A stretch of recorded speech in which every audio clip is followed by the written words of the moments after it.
अस्सलाम वालेकुम दोस्तों, आप देख रहे हैं इरफान काजी स्पीक्स। आज के व्लॉग में हम एक निहायत अहम मौजू की तरफ गुफ्तगू करने वाले हैं। दोस्तों, आपने कभी सोचा है कि मुस्लिम ममालिक, खास तौर पे मशरिक़ वस्ता के ममालिक अपने सिक्योरिटी के लिए खुद पर इन्हिसार क्यों नहीं करते? उनका हमेशा से इन्हिसार दुनिया की सुपर पावर अमेरिका की तरफ क्यों रहा है?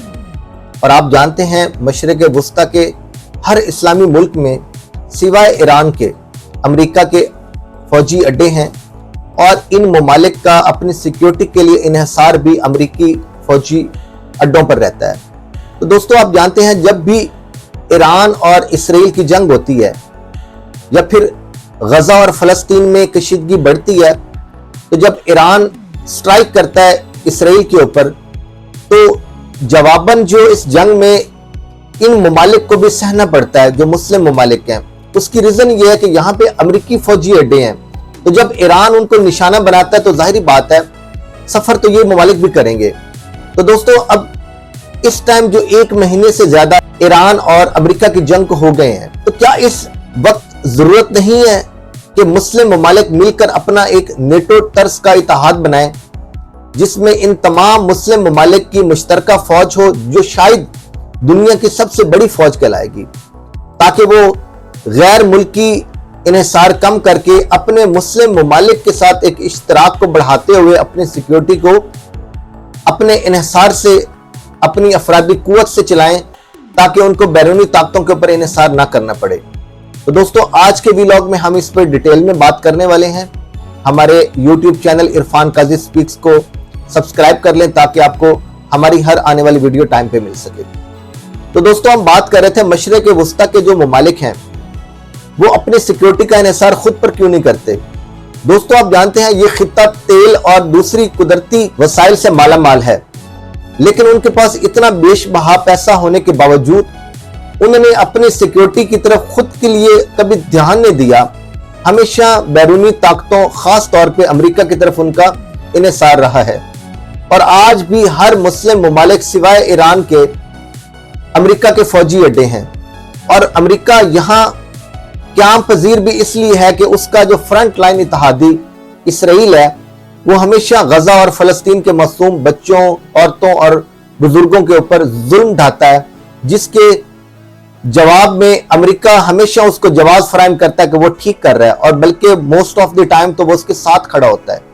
और जब इस खिते में वाहिद अकलौती ताकत ईरान है जो इसराइल के इन मुजालिम के खिलाफ खड़ी होती है, वरना दोस्तों आप जानते हैं बाकी मुस्लिम ममालिक तो हमेशा अक्सर व बेशतर खामोश तमाशाई का किरदार अदा करते हैं। दोस्तों, कितने जुल्म की बात है। गजा और फलस्तीन के बेचारे हमारे ही मुसलमान हैं, इंसान हैं हमारी तरह, और उनके ऊपर नाजायज जुल्म होता है इसराइल की तरफ से। और उस खित्ते में मौजूद तमाम इस्लामी ममालिक कबूतर की तरह आंखें बंद करके खामोश तमाशाई का किरदार अदा कर रहे होते हैं। दोस्तों, ये कितने जुल्म की बात है। आप लोगों के पास इतने वसाइल हैं, आप लोग उस एक छोटे से इसराइल का मुकाबला नहीं कर सकते। तो दोस्तों, यही वजह है कि आज तक इन मुस्लिम ममालिक ने अपनी सिक्योरिटी के लिए खुद पर इन्हिसार नहीं किया। और दोस्तों, अमेरिका की तरफ इन्हिसार करने के लिए उनको कुछ फायदे भी हैं जिन पर आज हम बात करेंगे, लेकिन ज्यादातर उनका नुकसान है। हम आज नुकसान पर भी बात करते हैं, लेकिन दोस्तों फायदा क्या है? फायदा उनको ये है कि उनको एक फौजी अड्डे मिल जाते हैं और उनको लगता है कि जब भी हमारे ऊपर कोई मुश्किल आएगी तो अमेरिकी फौजी हमारा दिफा करेंगे। दूसरा, उनको टेक्नोलॉजी में उनको एयरक्राफ्ट और उनको फौजी ताकत, असला, साजो सामान वो मिल जाता है। तीसरा दोस्तों, अमेरिका के साथ तिजारती जो है पाबंदियां वो लगने से वो बच जाते हैं। चौथा, अमेरिका के साथ उनके एक अच्छे रवाबित और अलाई होने की वजह से उनकी जो इंटरनेशनल लेवल पर खारजा पॉलिसी है उसमें उनको मदद मिलती है अमेरिकी इत्तेहादी होने की वजह से। लेकिन दोस्तों, यहाँ नुकसान है।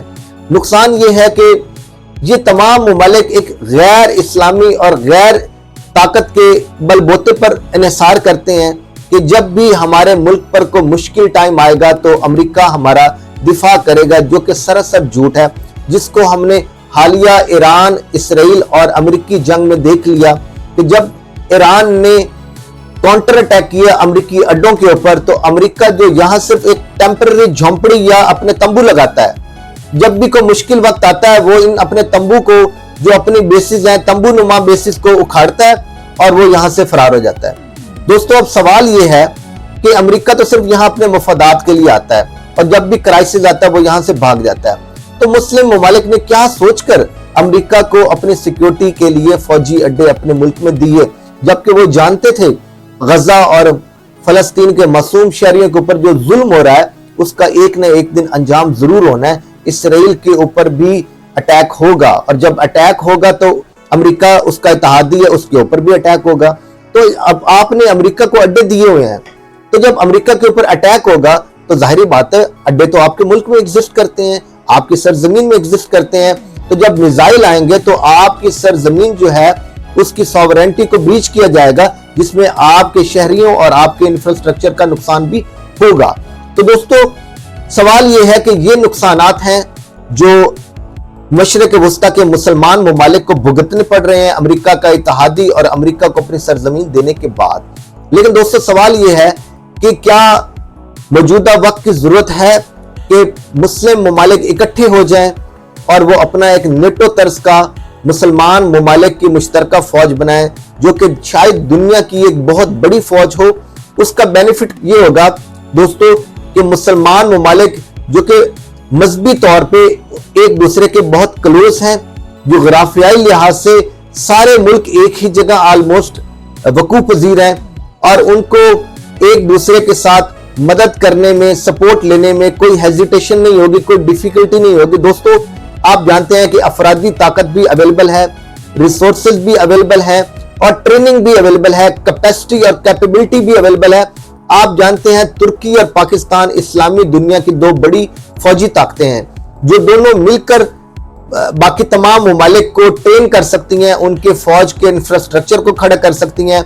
और आप जानते हैं कतर, यूएई, सऊदी अरेबिया और दूसरे ममालिक जो हैं उनके पास वसाइल भरपूर हैं, जो इतने सैकड़ों बिलियन डॉलर्स अमेरिका को देते हैं उसकी आधी से भी कम कीमत जो है वो पाकिस्तान और तुर्की को दें।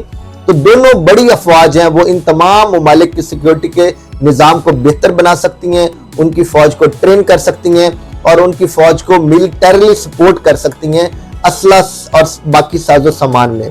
तो दोस्तों यहाँ हम बात करते हैं ऐसे बेनिफिट तो होंगे, लेकिन ऐसे कौन से नुकसानात हैं जब वो क्या तफरीक है जो इन तमाम ममालिक को इकट्ठा नहीं होने देती एक नेटो तर्ज का फौजी इत्तेहाद बनाने के लिए। तो दोस्तों एक तो सुन्नी और शिया की तकसीम है इस पूरे खित्ते में। जो सुन्नी अक्सरियत वाले ममालिक हैं वो शिया ममालिक के खिलाफ एक जाहिरी बात है एक अपने दिल में एक नफरत रखते हैं, या फिर वो ये फील करते हैं कि हम उनकी सुप्रीमेसी को चैलेंज करेंगे और वो हमारी सुप्रीमेसी को चैलेंज ना कर सकें। सेम इसी तरह दूसरी पार्टी जो है, दूसरा फ्रीक जो है, उसके दिल में भी सुन्नी अक्सरियत ममालिक के खिलाफ वो वाली मोहब्बत और गर्मजोशी नहीं है। तो दोस्तों एक तो ये सुन्नी शिया जो एक तफरका है दोनों तकसीम ममालिक में, वो भी इनको इकट्ठा नहीं होने देती। दूसरी दोस्तों वजह है कि अगर ये फौजी इत्तेहाद बनता है तो इसकी क़यादत कौन करेगा, पाकिस्तान, तुर्की, ईरान या सऊदी अरेबिया। तो दोस्तों आप जानते हैं क़यादत की जो जिम्मेदारी है उस पर भी तकसीम होती है। तो ये वजह भी है कि कोई एक पार्टी, कोई एक कंट्री, कोई एक लीडर दूसरे को अपने से ऊपर देखना पसंद नहीं करता। लिहाजा ये भी हर्डल्स हैं इनके नेटो के तर्ज के फौजी इत्तेहाद बनाने में। लेकिन दोस्तों अगर ये बनाते हैं, अगर वो आपस में मुसलमान ममालिक मिल बैठते हैं और वो एक प्लेटफॉर्म पे आकर ये सोचते हैं कि हमें एक बड़ा इस खित्ते के मुसलमान लोगों के लिए, मुसलमानों के लिए एक ऐसा जेस्चर दिखाना चाहिए कि हम तमाम ममालिक एक प्लेटफॉर्म पे इकट्ठे हैं, हम तमाम मुस्लिम हैं, हमारे दरमियान कोई तफरीक नहीं है, हम सुन्नी हो शिया हो हम सब भाई भाई हैं, हमारे दरमियान कोई तकसीम नहीं है। बल्कि गैर मुल्की ताकतें तो इन तमाम ममालिक को सुन्नी और शिया की नजर से नहीं देखती, वो सुन्नी हो या शिया हो वो इसी नजर से देखती हैं कि ये मुसलमान है, हमने इनको मारना है। लेकिन दोस्तों काश ये ममालिक भी ये चीज, ये फर्क, ये तकसीम समझ सकें कि गैर ताकत के लिए, गैर मुल्क की ताकत के लिए हमारे दरमियान कोई सुन्नी शिया नहीं है, हम मुसलमान हैं। लेकिन हमने बस अपने 1.5 फुट की अपनी मस्जिद सेपरेट बनाई हुई है। काश ये लीडर्स जो हैं समझ सकें कि हमें इस वक्त तमाम मुस्लिम उम्मा को इकट्ठा करना है, एक मुश्तरका पॉलिसी अपनानी है। उससे बेनिफिट दोस्तों ये होगा कि एक तो ان تمام ممالک کی فوجی طاقت بڑھے گی، کوئی غیر طاقت ان کے اوپر سٹرائک کرنے کی جرت نہیں کر سکتی، اور یہ تمام ممالک مل بیٹھ کر ایک ایسی خارجہ پالیسی تقسیم دیں جس سے دنیا بھر میں گلوبل لیول پر اس تمام مشرق وسطیٰ کے ممالک کا ایک امیج جو ہے بڑھے، ان کی آواز کو سنا جائے، ان کی آواز کو امپورٹنس دی جائے۔ تو دوستو، آپ اپنی رائے کا کیا اظہار کرتے ہیں کہ کیا نیٹو طرز کا ایک ایسا فوجی اتحاد بننا چاہیے مسلم ممالک کے درمیان، اور کیا آپ کو لگتا ہے کہ یہ وقت کا تقاضا ہے، اس میں یہ تمام ممالک بیٹھ سکتے ہیں، اور کیا پاسبلٹی ہے کہ نیٹو طرز کا کوئی اتحاد، کوئی فوجی اتحاد مسلم ممالک کے درمیان بن سکے؟ آپ اپنی رائے کا اظہار کیجئے گا۔ آپ سے ملاقات ہوتی ہے نیکسٹ اگلی ویڈیو میں، تب تک اپنا خیال رکھیے گا۔ اللہ حافظ۔